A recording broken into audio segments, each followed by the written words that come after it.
So in the recording, you won't have access to the PDF, but if you email me at george@fullerlifenavigating.com, I'll be glad to send you the PDF.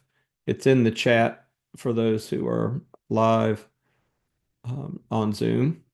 And I'm really glad to have you here. I'm George Fuller, and today we are going to talk about the holidays, and I've entitled the class "Prepare to Have Happy Holidays." I don't know how you define happy holidays.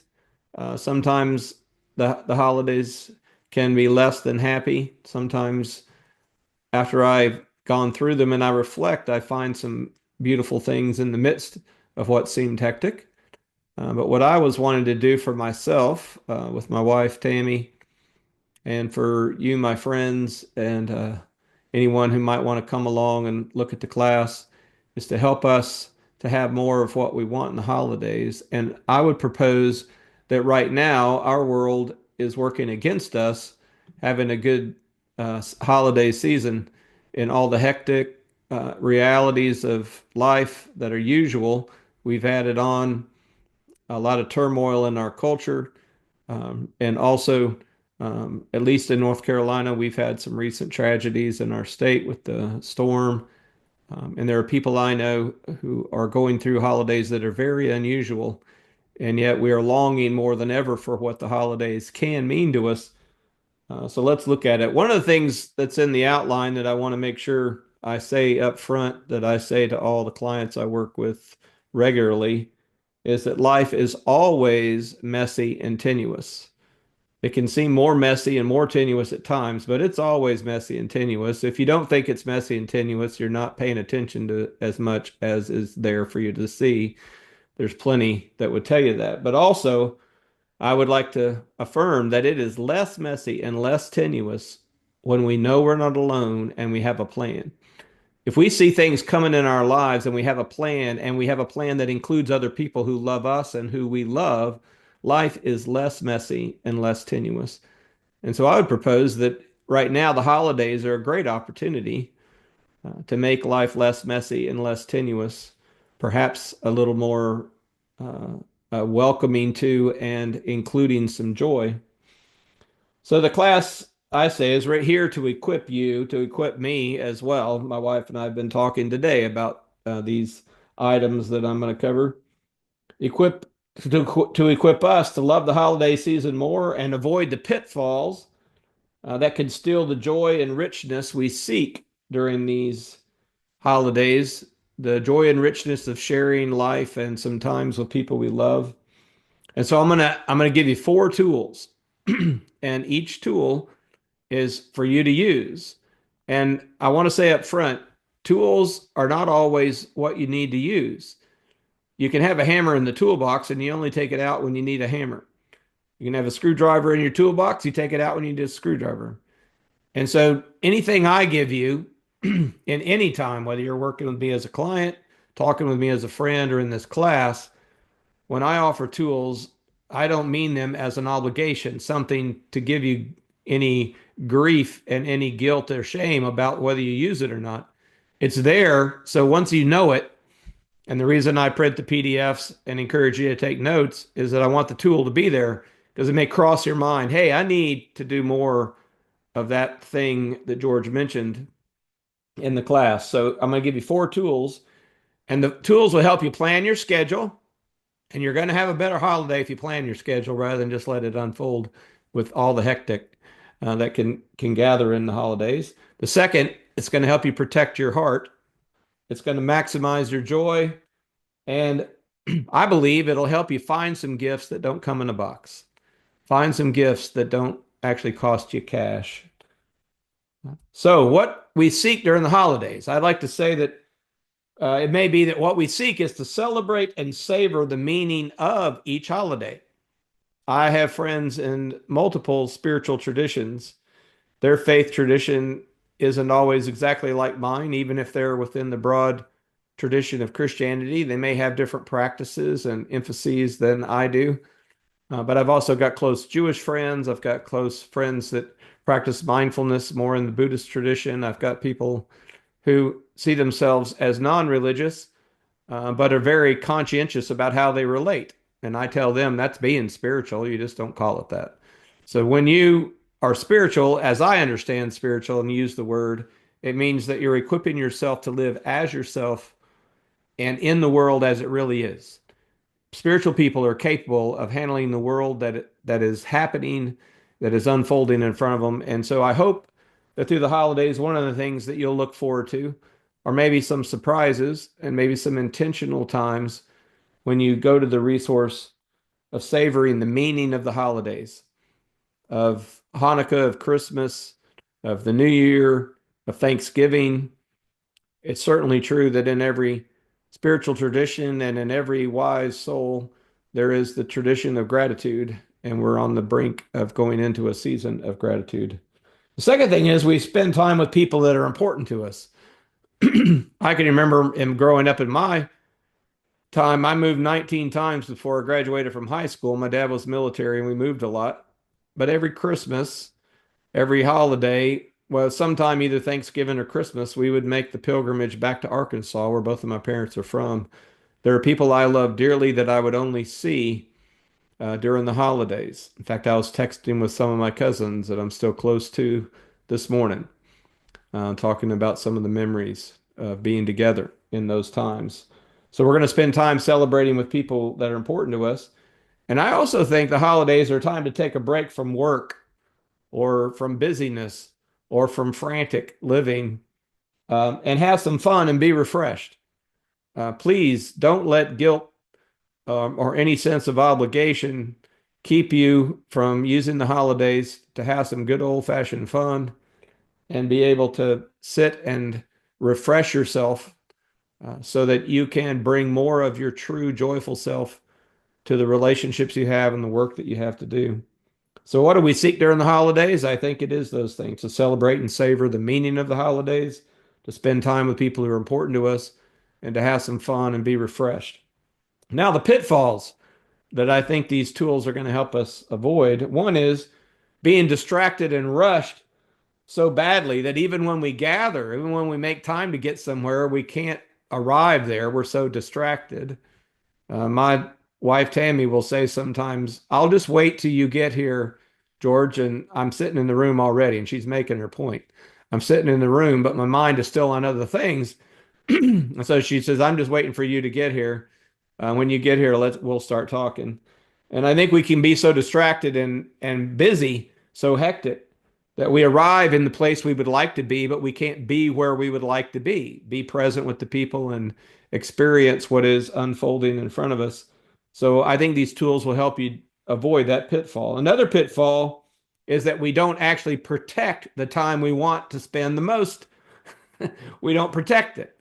And so we let ourselves get taken over, and we don't end up gathering in the way that we would most like to gather with the people we would most like to gather with, or do the fun thing we always wanted to do that is the biggest priority for us. And so that's another pitfall, is that we get so busy we don't end up doing what we want to do.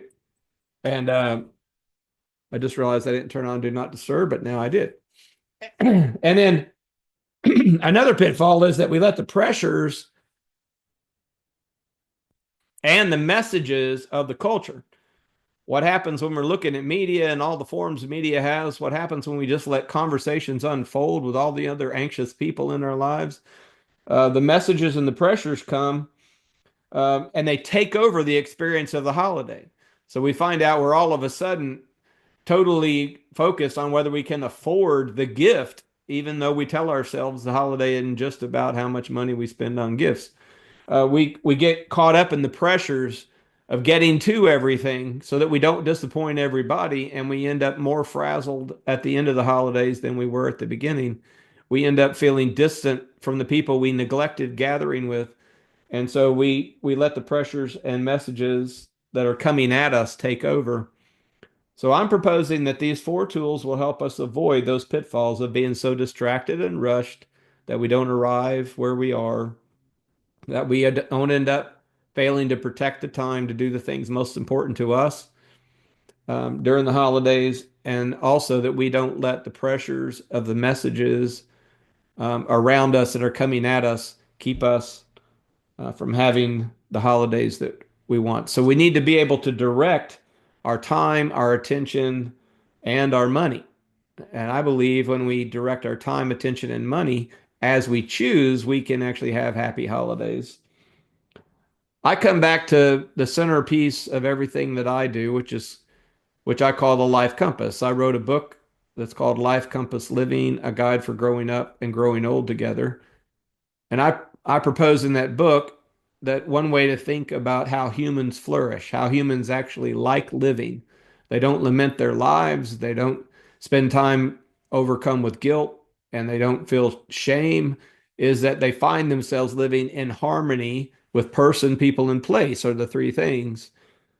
I think humans flourish when, number one, we live as the person we want and how we want to live our lives. We know who we are and we live in harmony with who we are. We know how we want to live, the priorities and values that we want to express in the ways we talk and live our lives and use the resources that are ours. And it's in harmony with who I am. That's how I flourish. It's in the harmony with who you are, and that's how you flourish. Person. And then people, we must have people who make our lives secure, purposeful, that we choose to live with, that we choose to share life with. Um, as in terms of the person, I think we must protect person in that we have dignity of choice. It's always our life we're living. We don't feel like we're taken over and we can't choose to be and do what is ours to be and do. And the second thing is life story, and that is that every one of us in our minds is living a story. We fit within the stories of other people. And those of us who have a view of reality, a worldview, a view of God, a view of the spiritual nature of the world, we have a big capitalist story that we're part of. But every one of us lives a story. In fact, if we pay attention to our dream life, our brain won't even stop telling stories we're in while we're sleeping. So we're in stories. And so, as a person, we want to protect dignity of choice for ourselves and others. And as a person, we want to know who we are in our own story. And also, during the holidays, you can find out more about how you fit into the life story of other people. And then your people, we all have a family of choice. I work with families making plans, and I haven't worked with a family yet that doesn't have people they call family that they are technically not related to. Family is a group of people we choose. In fact, we can be related to people we do not choose to relate to. And so family of choice is important. And the holidays are oftentimes about family. In fact, in the text I was having with my cousins this morning, we made an equation. Holidays equal family time. And and for us as a family, as a larger family, extended family, that's also true. I also put thought partners in the outline. Who are the people you touch base with as you work on the person you want to be and how you want to live your life? Who helps you reflect? I sometimes call those folks my humble committee. Every time I get on my high horse, I have people that I talk to regularly who will help call me back to reality, catch me when I'm getting a little too big for my britches, as my family used to say. Um, and then my thought partners also pick me up when I'm in a place that just isn't based on the truth of my own value and the hopefulness and life that's in the life that we're living. They call me out of that. And you can't do that with everybody. So in my book, I talk about having thought partners, and knowing who those are. And holidays are one time you might check in or even maybe, or even create a really special time to be with one or more of your thought partners and really savor the year behind you and look at the year ahead. And third is the joy camp. I don't want to fail to value joy camp. These are the people that may not show up if you're in the hospital. If you need to pay a bill, they're not the ones that will help you pay the bill, but you don't want to live your life without them. These are the folks that maybe share hobbies with you, are in your book clubs, are the ones who just have the same sense of humor as you, and they just bring joy into your life. I found out that a few people who first were in my joy camp became thought partners and ultimately family. Um, And it's okay to focus on letting people be your joy camp. And as they are, treasure them. And it might be that if you're going to plan some fun times during the holidays, just focus on your joy camp. You don't have to include the sourpusses. You could just have some fun. That might be something to think about. And then place, person, people, and place. In order to flourish, we must live into and out of the who we want to be as a person. We must have people we count on and who count on us, our family of choice. And place is about being at home. I think we need to live at home our whole lives. Never feel like we're not at home. And I believe that home is not the structure you sleep in, but home are the relationships and the resources that you flourish in. Home is having access to the resources and relationships that make you come alive. They're also about where you connect with the people and the resources that you give and invest into other people so that you have that human, joyful experience of being needed and of being a blessing and a gift to other people. It fills our lives with meaning when we receive from people out of their love and give to people out of our love. So, person, people, and place. So, all the way through the four tools, just remember the thing informing me in those tools is person, people, place. The tools are going to help you decide who you are and how you want to live the holidays. They're going to help you connect with the people who are most important to you. And they're going to help you know what you need and make decisions so that you can live in and continue to build the home that you share with the people you love. I want to stop and have a little time of reflection. Um, and I just realized that on the live stream, I don't know if I should know this, but I don't think you can pause it, or maybe you can. I don't think you can. So anyway, I won't pause the recording because the live stream won't pause anyway. So if anybody would, if either of you that are here want to share, you can feel free to share. But so far, what we're looking at is where we're headed. We're going to go to these four tools, and they're going to help us with person, people, place. They're going to help us accomplish what we want from the holidays and avoid the pitfalls. Any thoughts or questions that you guys have? No, that's all right. That's good. All right, let's hit the four tools then. Um, uh, so here are the four tools that are going to help us prepare for the holidays. Um, and I emphasize again, only use these as they help you. Don't turn these into you should do all of them or you should do any particular one.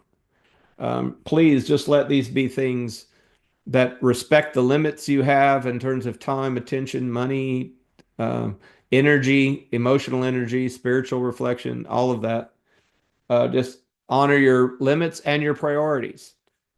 It may be. I know some people whose busiest season at work is during the holidays because that's when they make the most of their business. So I don't want any of this to add guilt, but I hope that it equips us to have more of the holidays that we want. Tool number one, own your holidays. Before anybody else gets involved in the holidays, make these your holidays. It doesn't mean you won't also give gifts to other people. It doesn't mean you won't also show up when somebody wants you to, and you might not choose that as your highest priority. I'm inviting you to give yourself the gift of being worthy of owning your own holiday. So pause and make sure that these are your holidays. First, I would say make a list of the time you want to protect. There may be one or more things that you just don't want to get through the holidays without accomplishing. And I would say make sure for yourself that you write those down. I like sometime between Thanksgiving and Christmas getting in the car with family and friends and going to see the Christmas lights. We haven't done that journey from where we live now, I knew where to go in Raleigh, and I know where to go in the places where my sons have lived. Because one thing we do is we go see the places where people have put up lights for Christmas. And that's a lighthearted one. There are others that are more deeply dear to me. But put it on the calendar. Make sure you prioritize protect the time that you want to protect. The second is list the events you will participate in. Sometimes that creates a list you know you can't accomplish. And if you make a list you cannot accomplish, you're more likely to choose the ones you'd rather go to rather than end up going to more than you wanted to and then failing to go to the ones you would like to do the most. So make a list of all the events that you'll participate in, and then list what you want to experience and or accomplish in each of those gatherings. And we'll talk more about that. Just remember that you're going to make that list, but we're going to talk more about that as we go through the other tools. But oftentimes, what I find happens is I show up at an event and then it just ends up happening. And then I remember that one person I really wanted to find out how they were doing was there, and I did not talk to them because I kept waiting to get to the person I'd rather talk to, and I ended up talking to everyone but that person. And so I think it's good to intentionally know when we're going to a gathering what we would like to accomplish during the gathering. So own your own holidays. Make a list. I would suggest that you make the list as short as it needs to be and as long as it has to be. It make sure it includes what you have to have good holidays. But don't turn it into another list so long you can't accomplish so that you end up not being able to accomplish it. The second tool, protect solitary soul time. Now, what I mean by soul is your whole person. What I mean by soul is how you, as a person, experience being connected with other people and life, and ultimately reality, ultimately God, ultimately your spiritual context within which you view yourself. And so, protect solitary soul time. This is where you sit or walk or hum or listen to music or wherever it is you go and get the kind of clarity that you need. Remember, we talked about life story.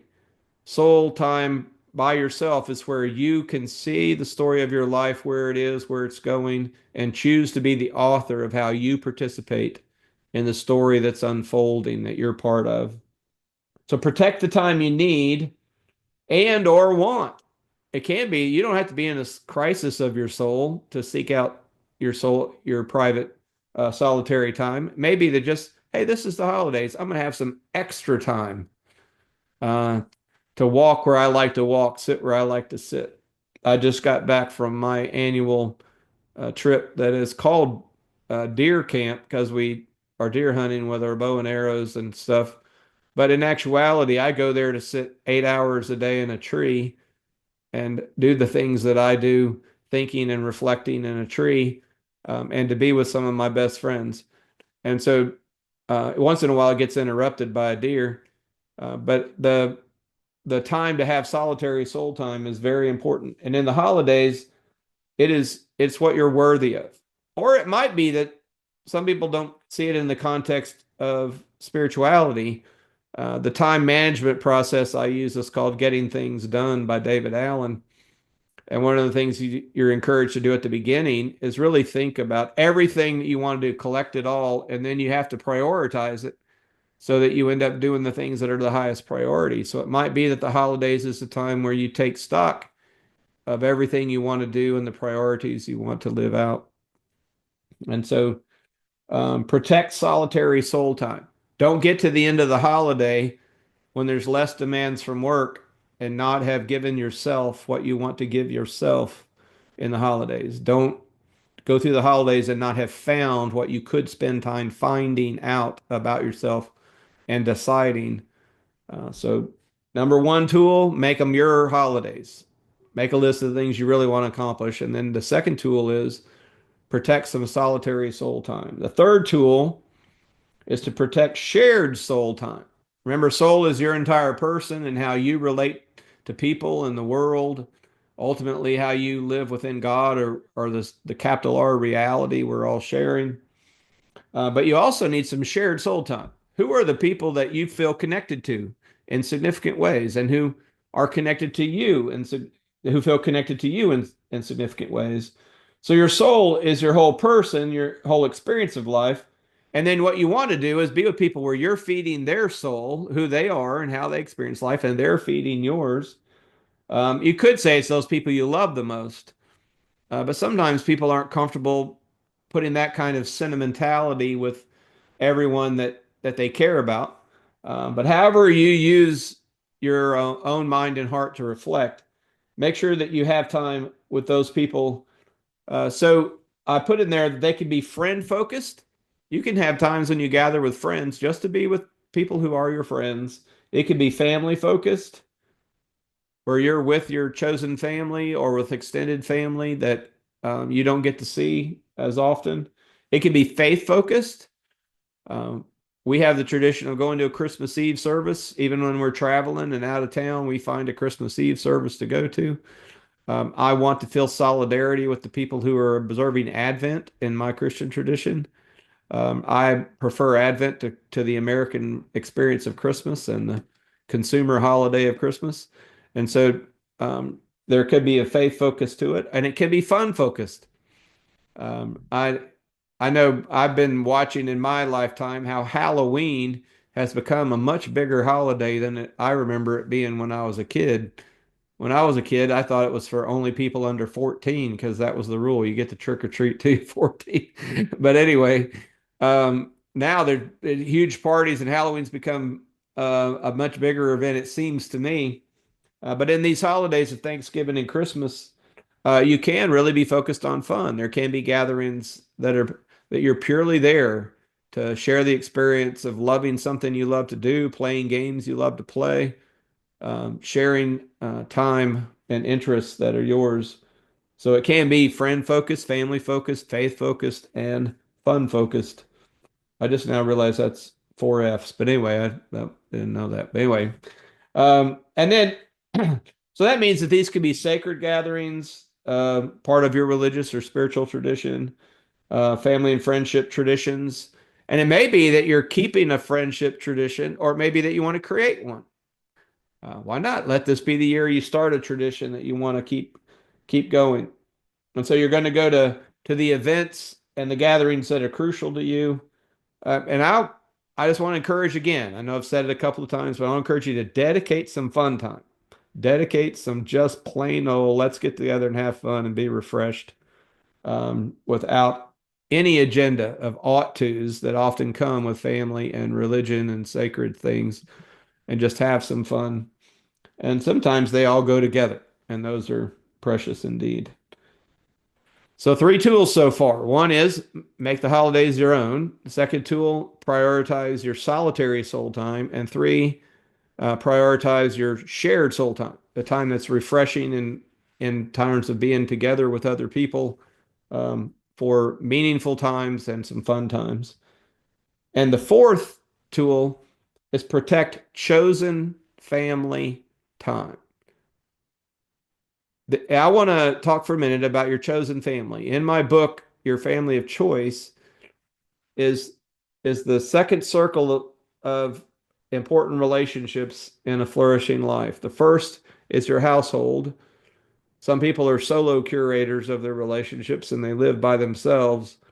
But oftentimes a household is two or more people who are sharing day in and day out. And that's the first place you need to be in harmony. You want to prioritize that. And then there's your chosen family, your family of choice. And that could be big.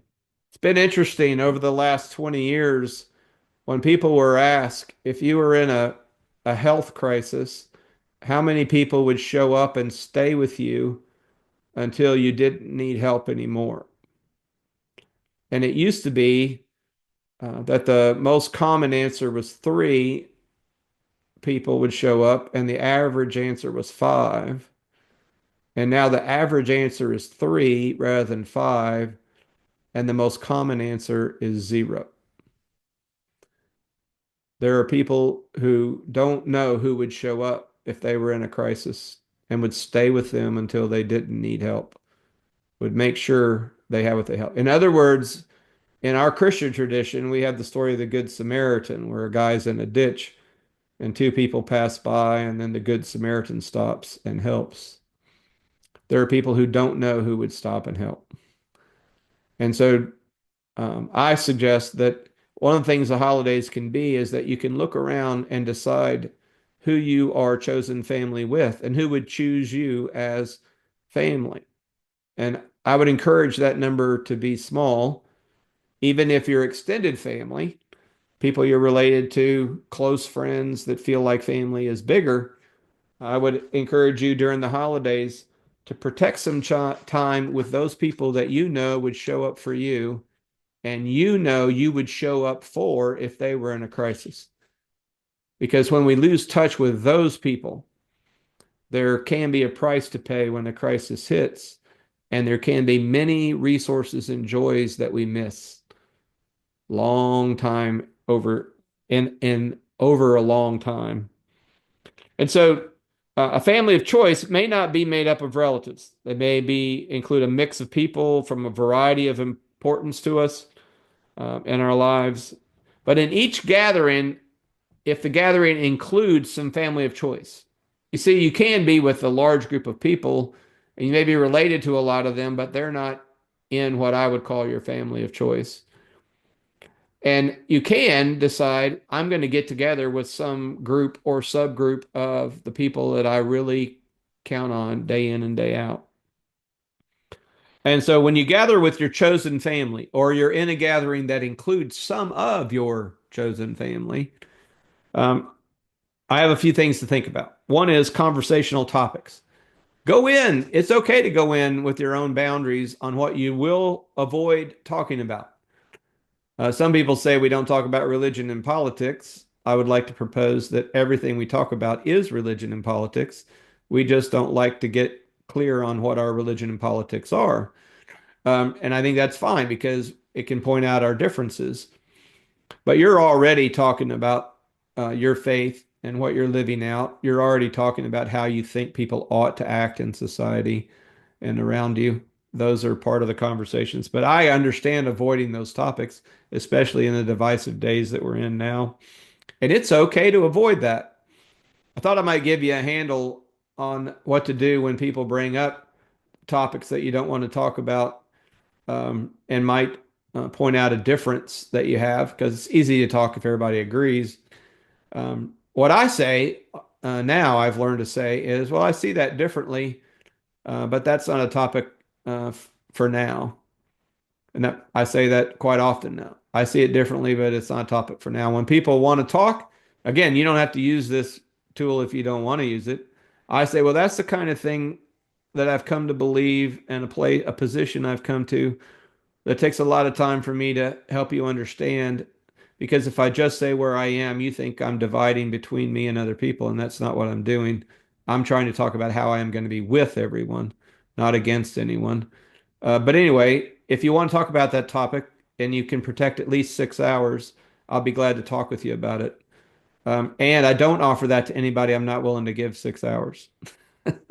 So every topic that is very important, we spend time thinking about, and then we try to sum it up in a sentence. And sometimes it betrays the valiant effort we make to come to positions of love in our world. So it's okay to avoid topics and have a way in which you just stay silent or make clear that that's not a topic for the current gathering.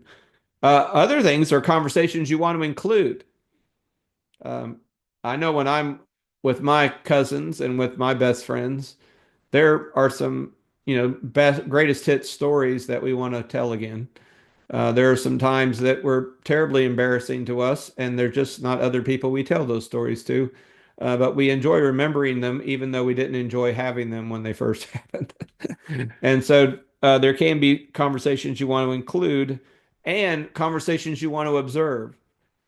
One thing to know in a gathering is that you can just pay attention to what's going on and not have to be talking all the time. I'm an extrovert, so this is especially important that I make it intentional to be quiet in a gathering and just listen to what's happening.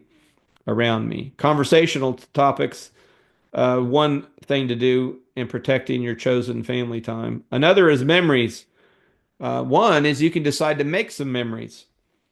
Um, that you can be in a gathering and intentionally plan and participate in the gathering so that you see certain faces and you remember that you were together. It can be certain foods. I promise there's a list. It's kind of long now of the foods that have to happen at Thanksgiving in our family. And everybody doesn't agree on anything other than perhaps banana pudding. That seems to be the one thing that everybody agrees on. But there's could be food that a memory you want to make there, or it can be a ritual.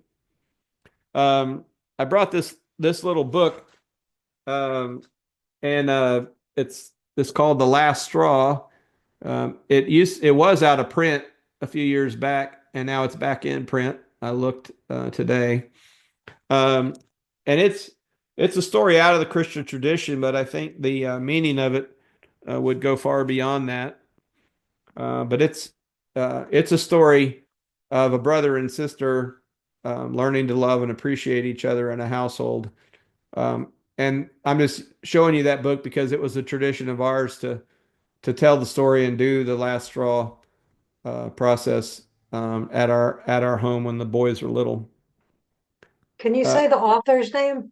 Yeah, the author. Yeah, that's right. There is a couple of them. It's written by Paula Palangi McDonald, illustrated by Carol Harding. Um, yeah, McDonald is the author, and Harding is the artist. So those rituals, um, to the other memories are to remember when you're memories to remember when you're gathered. In other words, bring up the memories you want to remember. One of the things we would do is get out our photos. Now you get out your phone that has your photos, or you open up Facebook that has photos, or whatever, or Instagram. Um, but go ahead and remember the last year, or remember the people you're missing. Pull up pictures, tell the stories, and then you could also savor and share the stories that you choose. One of the things I would put on the list is catching up. Like, who do you want to catch up with? You see them and they warm your heart or bring you joy, or you just feel connected and you want to catch up. So intentionally putting on the list that when you're gathered with these people who are your family of choice, that you want to catch up with them. And then another way to set limits in your family of choice gatherings is to allot time and energy that you choose. Remember, it's the first tool, your holidays. So you make a choice. I'm going to stay until 7 o'clock. I'm going to stay until 8 o'clock. And you're going to have an exit because that's your time. And I would say nobody knows your time, so you can always announce, it's time for me to leave. I got to get to something else. And the something else can be a relaxing bath when you get home. You don't have to tell them what the something else you have to do is. Um, you can also say, I'm going to stay until I feel. You don't have to get overwhelmed emotionally or end up in a place emotionally that you don't want to be. So you can actually go in intentionally saying, if I get too anxious, or if am just feeling all alone and isolated, I can make my exit and just make a choice of that so that you don't feel emotionally victimized within the gathering beyond a certain time or limit that you have. The third is you can stay. I'm going to stay until blank happens.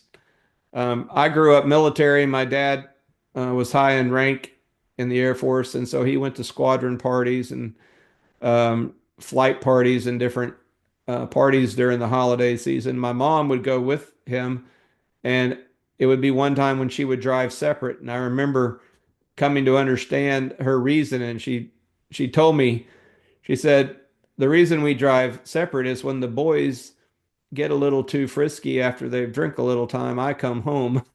And so when that line gets crossed, she comes home and dad stays um, for the rest of the time. Sometimes dad would agree and just say, no, we can go to the same car. I'll leave when you're ready to leave. And they would take one car.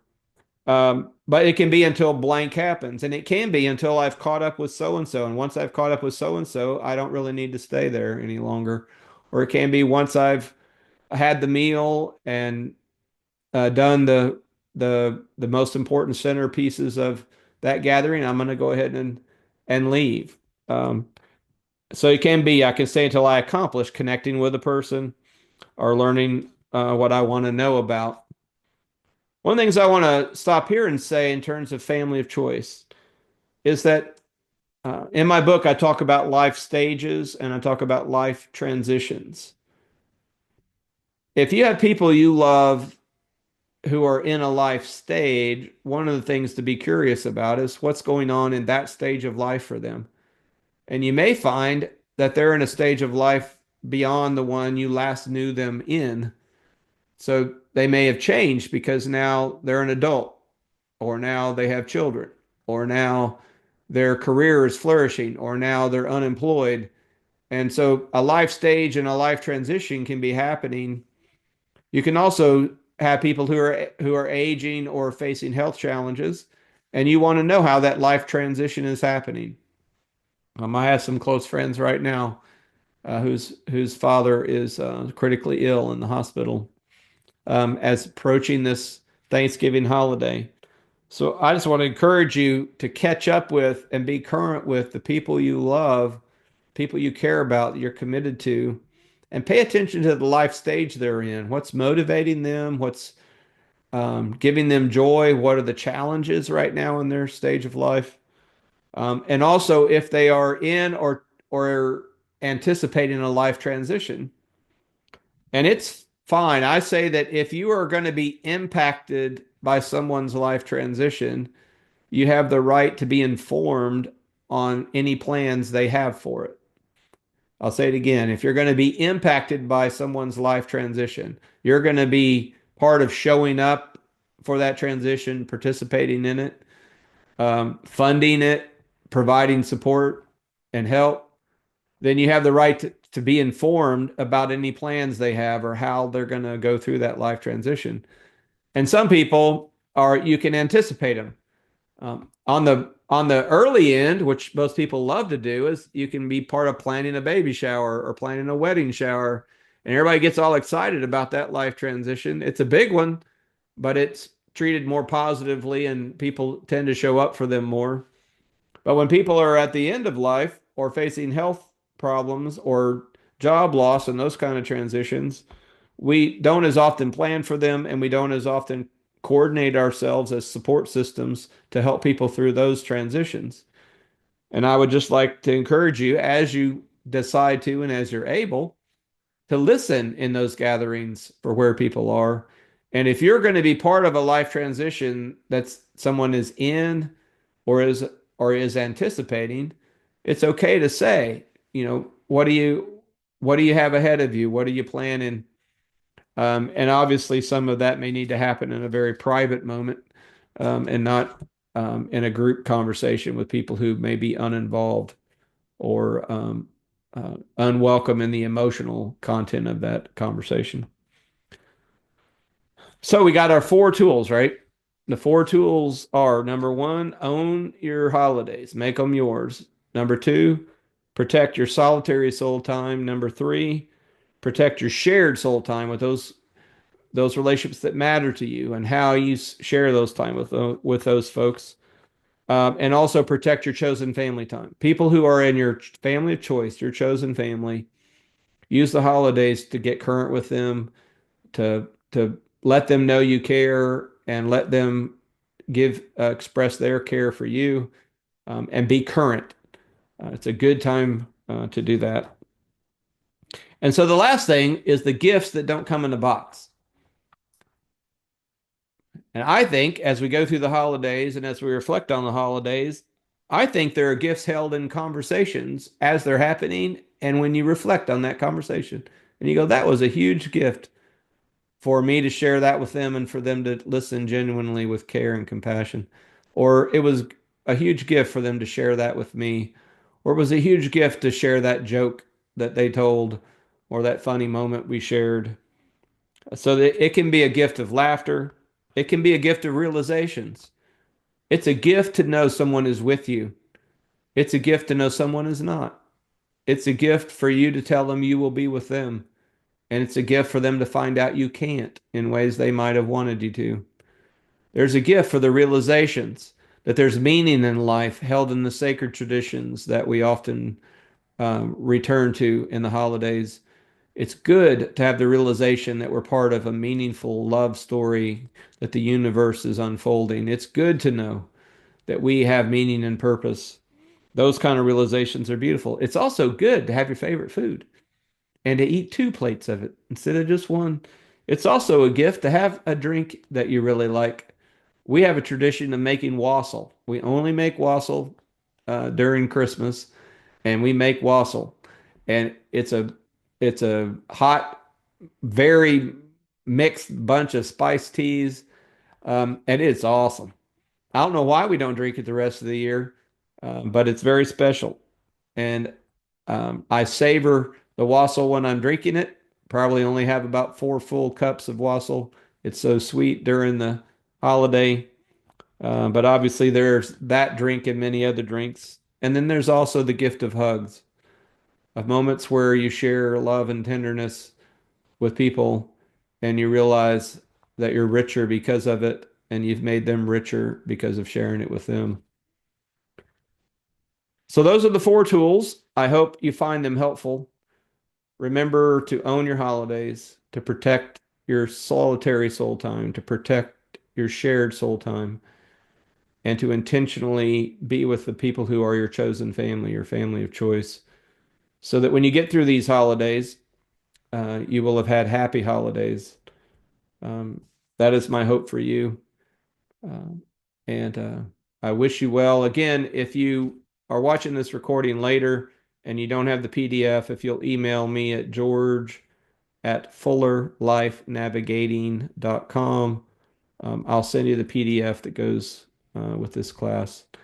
I'm going to stop the recording now and I'll talk with you, Grayson, for just a minute.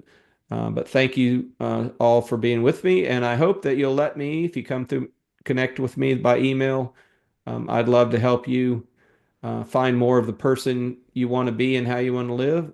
Find more of how to be with the people that make your life beautiful and build a home, a place where you and the people you love can flourish. I love helping people do that.